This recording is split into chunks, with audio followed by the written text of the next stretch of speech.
Okay. So, welcome, or salam alaikum, I should say. Thank you, shukran, so much for being here. Professor Abdulkhaleq Abdullah. I'll give you a bit of an intro so everyone watching knows who you are. You are a professor of political science. You went to Georgetown University and were then also a visiting professor of Georgetown University. You also have an MA from the American University in Washington. You're an author. You're also a Fulbright scholar and the chairman of the Arab Council for Social Science. That's quite the CV. Okay. Well, thank you very much for having me. I am very happy to receive whatever questions. Obviously, I wanted to speak to you today because I want to touch base in regards to the election that's just been. Where does the Middle East stand, or where do we go to from here? It's Joe Biden that will be the president-elect, and he was obviously the vice president to Barack Obama, who notoriously the Middle East has been, or the GCC has been more preferential, shall we say, to a Republican administration. So do you think that Joe Biden will carry through what Obama's policies were in terms of the GCC? Obviously, Biden spoke out already about Saudi Arabia and the Yemen war and wanting to not be a part of that, not to support it. And they have obviously been supporting Iran, or the Iran first kind of policy of the Obama administration. Then we had the Trump administration who came in and went back, I guess, to the Israel first and to the GCC occupancy first. So what are your thoughts on that? That was a lot. Okay, well, it's more than one question, and I'm going to give you my very quick answers to some of them, and we might come back and tackle the others too. Sure. As far as the Arab Gulf states concerned, that is the 6 Arab Gulf states: Saudi Arabia, Kuwait, Bahrain, Qatar, Oman, and the United Arab Emirates, where I come from. I think these guys have dealt with so many presidents in the past, something like 14 different American presidents over the past 70 years. Yes. Of relations between the Arab Gulf states of America. Mm-hmm. And mostly they manage their relationship fine with whoever in the White House. Mm-hmm. Basically because there is considerable mutual interest that goes in between them, okay? Mm-hmm. And that's the bedrock for their relationship, and nobody really wants to tamper with it. And this mutual relationship has increased and become stronger and stronger by the year and by the hour and by the day. Yes. So no matter who is in the White House, we might see differences in style, in approach, but on the substance, I think things probably pretty much stays the same. Mm-hmm. And they are adept to whoever is in the White House, whether Republican, Democrats, strong, weak, no matter what, whether it's Trump or whether it's Obama, etc. I think they have what I call their own secret recipe as to how to deal with them. It's been developing over the years. Second thing, when it comes to the Arab Gulf states, Elizabeth, is that, yes, they do have favors. Mm-hmm. They favor Republican presidents over Democratic president, as you have said. That's true over the years.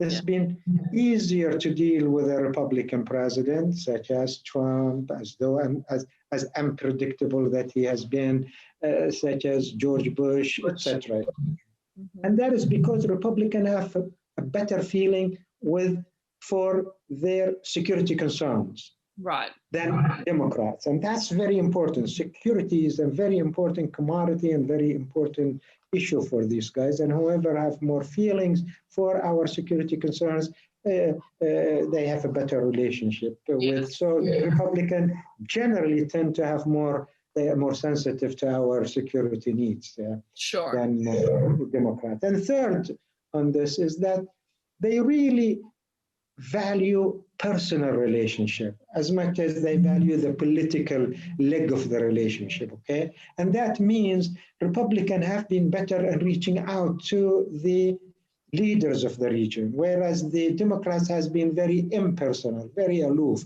Obama is typical in that sense. So personality is very important in the relationship. And over the years, we find out that Republican presidents are more personal. They reach out and they. Do you feel that's a generalization of such, or is that really the black and white of it? That it's that distinct a difference? No, we have seen it over the years. The Middle East. I thought seen it over the years with a few changes here and there and ups and downs, depending on who is the Republican or the Democratic presidents. But generally speaking, I think that has been the case. So that's when it comes to the Arab Gulf states. Now that Biden is there, they know Biden from the past 20 years. They had a strong association with him, connection with him. He visited them, they visited him, they know him on the personal level. So they know one thing about Biden. He is an establishment man. He is the institutions man, unlike Trump. So he goes with the recommendation of the establishment. And if that is the case, that is how to describe Biden, I think the Arab Gulf states capital will be fine with him. Sure. And the overall, Iran, Turkey, Middle East, we could, and Israel, we could talk about that, but each one on its own merits, Elizabeth. Mm-hmm. Okay, because Biden had such a close relationship with John McCain, of course, such a red man, and did a lot with the Middle East. So do you feel like Biden will carry through those same policies, that same feel of the Obama administration, or do you feel that he will be, like you said, a little bit more involved within the Middle East, or at least with the GCC? But I do wonder, the fact that he's already spoken out about Saudi and about the Yemen war, whether that will sort of put a little bit of a barrier up already of the relations, or whether that will be broken down. And also, secondly, he obviously has spoken out about banning the fracking going forward, new fracking. Do you feel that that will be an advantage for the Middle East, given that that may bump up the oil prices? So in turn, it may actually be, I guess, an administration that hopefully has great relations with the Middle East, and then in turn for the oil-rich nations may actually work to the advantage of. Advantage of? Advantage of the. Do you feel that it will be an advantage to the oil-rich nations of the GCC, the fact that he will ban fracking or ban new fracking? Oil is still king. Oil is very important, regardless of the fact that it is no longer as vital as it used to be 20 years ago for America, because America is becoming more independent oil-wise and energy-wise, and become even an exporter of oil. But oil is important because it is done in dollar terms. When China buys it, or Russia buys it, or China or India or Asia in general, or whoever, they pay it in dollar, and it's a very important commodity sold and purchased in dollar terms, and that remains very important to America, the dollar issue of it. And third, most of that money, most of oil money, wherever it goes, channeled through American banks in New York and in Michigan and in London, et cetera, et cetera. So in that sense, oil will remain very important, not in and by itself, but the things that are associated with oil. And thirdly, prices of oil, ups and downs, makes profound impact on oil seen in America, whether it's the market of it, the price of it, the fluctuality of it. It's all important stuff for both of us. So it will remain important, regardless of the fact that America does not no longer imports oil from the Gulf. And second, I think the question about Obama versus Biden and whether Biden is a continuation of Obama, that's a very interesting question. We have to wait and see. But my feeling on this is this, or my take on this is this. Number one, I think usually any president would like to make himself different from the one before, no matter how close he is. So Biden is not going to like people talking about him as being an Obama too, or a modified version of Obama, etc. I think he wants to have his own style and his own agenda and his personality. So I sometimes feel very hesitant to bring the Obama analogy here. The second thing is that this is a different timing. We are 4 years after Obama, and there has been a lot of things that have changed, and he has to do the changes, including the latest normalization between Israel and United Arab Emirates. And after 4 years of heavy sanction against Iran, the world has changed, the Gulf has changed, America has changed. So I don't think it is the same realities that he has to deal with as Obama did. So he must have a different, he has to develop a different understanding of the world around him. And third, he might bring a new team too. A different team than John Kerry, a different team than Clinton, a different team than whatever who was there. And these guys are very important. If he is an establishment man, he would be listening to his Secretary of State, his Secretary of Defense, his national security advisor guy. So we will have to wait and see what kind of agenda he will bring. But I know one thing is for sure: Middle East, Iran, the Gulf are not going to be on the top priority list of Biden. He has so many other things to attend to. Yes, for sure. So then, politics aside from the US Gulf relations, in terms of logistically and in terms of actual Middle East happenings at the moment, what do you see as the forefront issue that's happening within the region? Do you think it's Yemen? Do you think it's Syria? Do you feel that it's still the Palestine-Israel issue, or do you feel it's Iran is still that problematic issue? What would you pinpoint at the moment going forth into 2021, 2022? Reviewing what Biden has said during the campaign time with regard to Middle East, and going through some of his statements and during the debates, the presidential debates, the two presidential debates, and some of his TV interviews. If you go through it and sort out what he has said, something that many of us have already done, just to understand where he stands with regard to the many issues of the Middle East. Number one, he said some very strong words against Turkey and Erdogan, and he said this guy is Turkey is a dangerous player in the region, and he is going to review his American relationship with Turkey. And he specifically talked about Erdogan in name, and he said, "I'm not going to let him off the hook." So we are seeing a strong statement coming from him. He might change his view once he's in the White House, but if you go by the things he has already said, Erdogan is gonna, or Turkey in general, is gonna have a very tough time during the next 4 years if you take Biden by his words. Number two, number two, with regard to Iran, he didn't make a whole lot of statement other than the fact that he said, "I am going back to the nuclear deal." How is he going to go to a nuclear deal is very important. Number two, he already said, "I am going to use all the economic sanction." He didn't say, "I'm going to dismantle it." He said, "I'm going to use the sanctions against Iran, the previous ones and the new ones, to stop Iran's terrorist activities in the region, destabilizing activities in the region." He really, away from the nuclear deal, he has also the same agenda as Obama did maybe, and any other presidents during the last 40 years of dealing with Iran.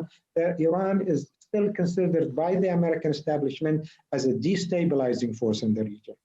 As as country number one, aiding and supporting terrorist activities in the region. So with these two, Iran and Turkey, we have already seen him making strong statements. Okay. Now, as you know, and I know, once they get in the Oval Office, maybe things will change, and they change their view as often they do. But let's take the statement as they stand. With regard to United Arab Emirates, I have seen him talk.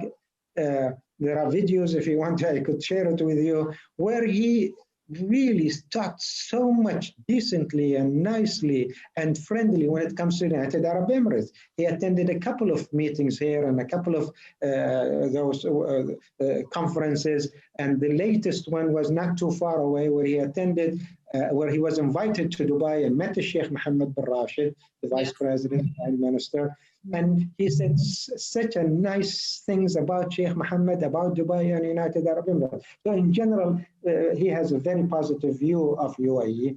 Now that comes into even much more of a focus after UAE signing that deal with Israel. So I think we are, in the United Arab Emirates at least, have a friend in the White House. And how, that's fantastic. But going back to the Israel, that deal that went through, did you have much feeling in terms of how Palestine was feeling about that also? I have some Palestinian friends that were obviously not thrilled about it. I have Israeli friends that were thrilled about it. How do you, I guess, navigate that situation and that climate that's there at the moment, to be able to satisfy all people in the region? Or is that even a possibility to be able to satisfy everyone and have peace in the Middle East, which, you know, is it achievable?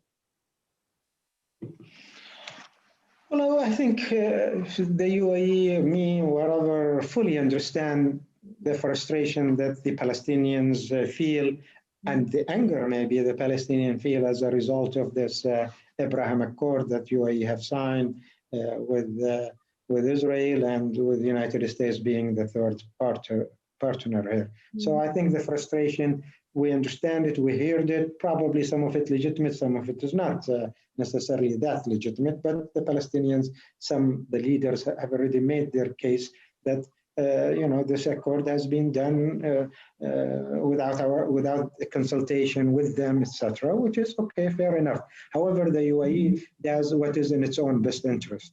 The national interest of the UAE overrides anything else.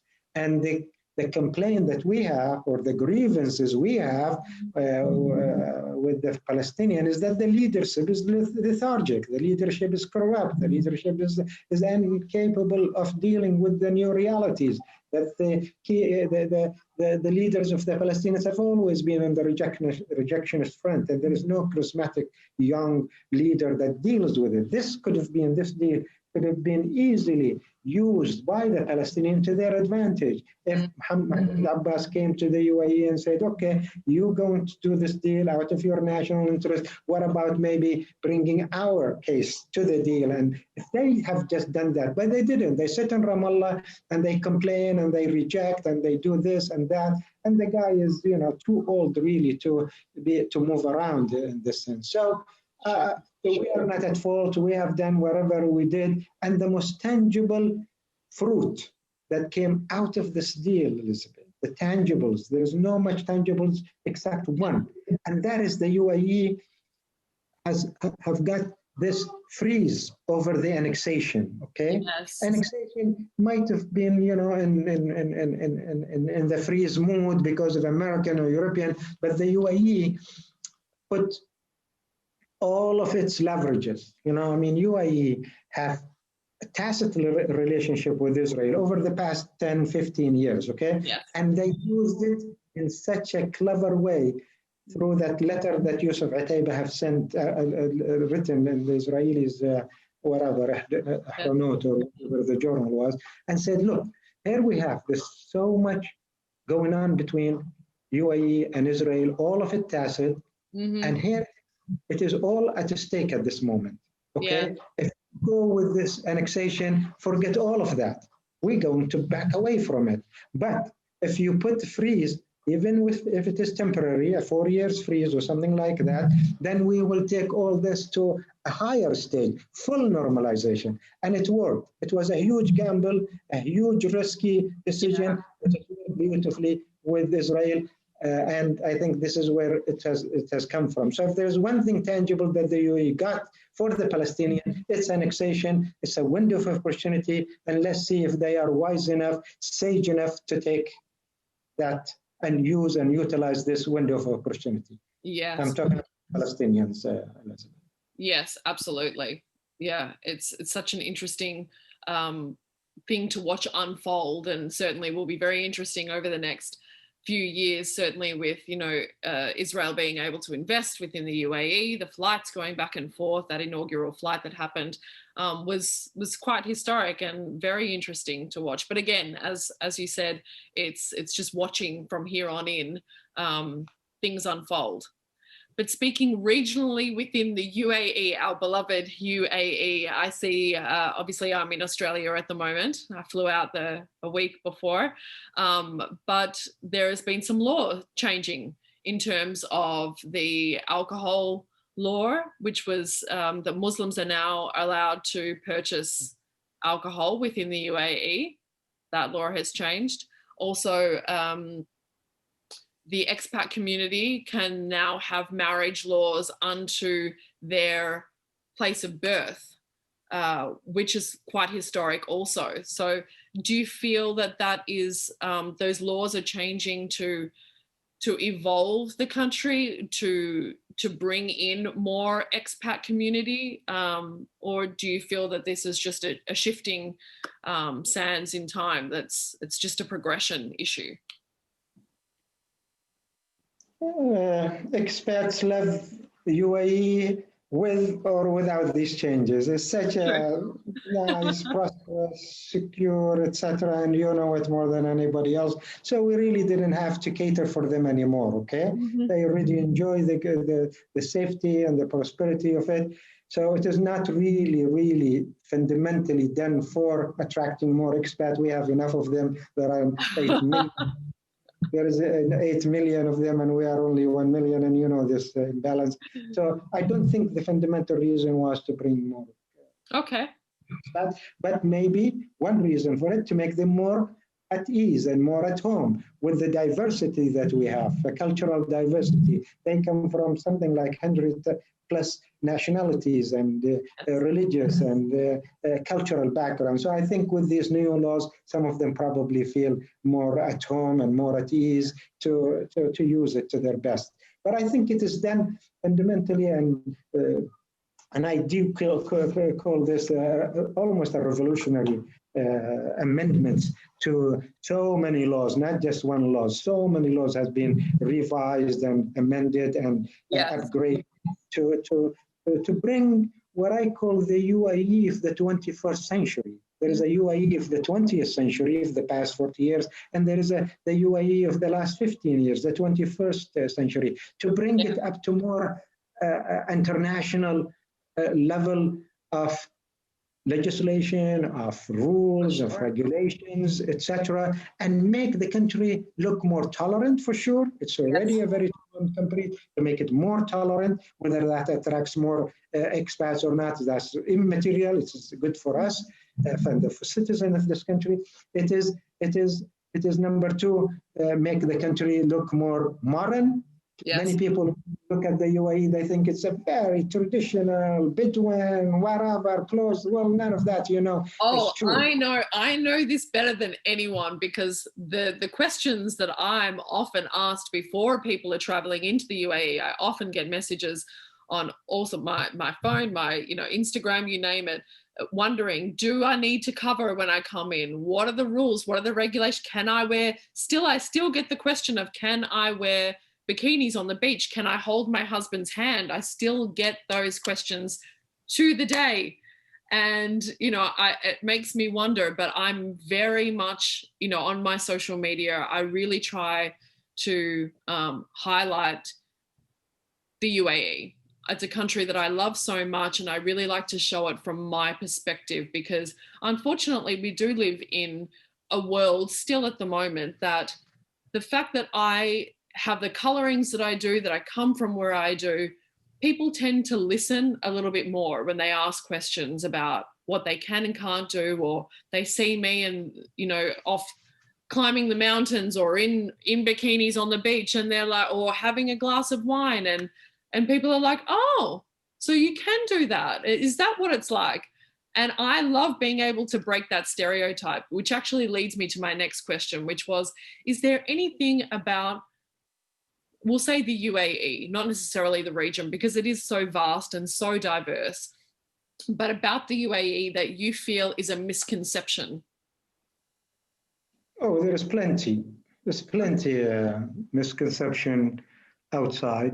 We still have to do a whole lot of work to bring what has taken place in the UAE over the 50 years to international attention. There has been a lot of good work, and yes. the UAE has got a lot of publicity and friends like yourself to make the case for the success of this UAE model. But let me answer it maybe this way. UAE is probably as cosmopolitan as any state in the world today. Yes. Dubai, Abu Dhabi is as open, as cosmopolitan as any. There are more bikini girls in our beaches than probably Gold Coast or wherever. You see them all over, and you like them, and they are pretty and everything else. So there is no shortage, and there is no shortages of these things. So the UAE is unlike many of the stereotypes outside, has gone well beyond many of the stereotypes about the region, more than about the UAE. We have been lump summed with so many conservative, probably countries around us, Iran, etc., etc., etc. These are very close and very traditional in that sense too. But the UAE, the view of the UAE, there is two UAE. One is the 20th century UAE. And that is the UAE from 1970s until 2000, okay? Yes. And during this time, this was the foundation years, okay? Yes. But the UAE of the 21st century is vastly different. The UAE is the last 15, 20 years has gone from being a traditional society to the more cosmopolitan, open, modern society that you can have on earth these days. Yes. Gone from strictly oil, rentier economy to being today a post-oil, post-rentier economy, very diversified. We're no longer, oil is no longer as central to the GDP as it used to be. It's only 30%, even less. Sure. Wow. And you go from being a small state politically to being a rising middle power in the region today, with so much influence politically, diplomatically. It is the diplomatic center of the Arab world today. And UAE has gone from being a peripheral, weak militarily to what is his name called it, the Sparta of the region. Very strong militarily. They have the second best air force in the region after Israel. They have one of the strongest army. So the UAE of 21st century is vastly different on all these accounts, socially, politically, economically, militarily, etc., etc., etc. Many people outside have not come yet to understand, to comprehend, to come to terms with this new UAE, the UAE of the 21st century, Elizabeth. Yes, and do you feel that that will be something that just has to evolve over time for people to know and hope that, we're once again able to travel? Or do you think that it'll be a case of getting more publicity, putting more things out there into the global sphere of promoting to show? Obviously, it would have been more so had the 2020 World Expo been able to go ahead. But, inshallah, next year, the 2021, that will be the case. And I think that will certainly highlight the UAE and the region as a whole, but most certainly the UAE, Dubai, Abu Dhabi. And Ras Al Khaimah and the Sharjah and the rest of the Emirates too, Elizabeth. But yes, I think... My favorite emirate of Ras Al Khaimah. I know it is your favorite, and we like to make Dubai your favorite, inshallah, one day. Inshallah, inshallah. Inshallah. But let me say, you know, UAE is a country that receives 21 million tourists every year. Yeah. Dubai alone receives something like 6.5 million tourists every year. It is the third or the fourth, maybe, biggest city on earth that attracts such big numbers of tourists. Yes. Okay, so as we get more, of course, came Corona, came 22, everything is. We're talking about, but this will pick up after Yes, of Corona. course. UAE, with that kind of amount of people that come to visit UAE from all over, from Europe, from Asia, from India, from Russia, from Australia. We have something like 1 million people coming from Britain alone, 600,000 people coming from Germany. As they come and see the country, they see different realities here, okay? Yes. They see the tallest, not just the tallest building on earth, which is Burj Khalifa, but they see how open the society is and how relaxed people are with our visitors. This is probably the most foreign-friendly nation on earth. When you live among 80% expats, other country on earth that has that. We as citizens are only 10%. Yes. And imagine in the last 50 years, there has not been not one single anti-foreign manifestation that I could remember. Yeah. So this is incredible. We brought up that way to welcome foreigners. We are a foreign-friendly nation, and I think the more visitors come, the more they change their views and their what they have in mind about the UAE. So send more Australians with you next time. I'll send as many Aussies as I possibly can post-Corona when Australians are allowed to leave the country again. But I really, you know, I have such love for the UAE and obviously Ras Al Khaimah and obviously Dubai also I spend a great deal of time in. But it's been such a joy to have you today and to have your perspective and your vastly educated perspective on how the Middle East will go forward, the UAE specifically.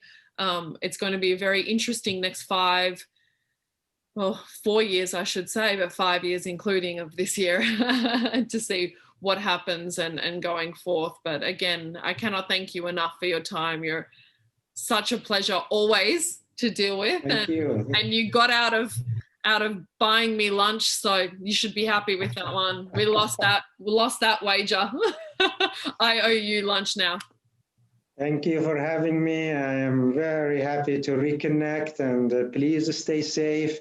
And let's see you when you come back, inshallah. Well, inshallah, I shall be back very soon, in fact. Yes. But thank you so much again. Shukran. Thank you. Shukran. Bye-bye.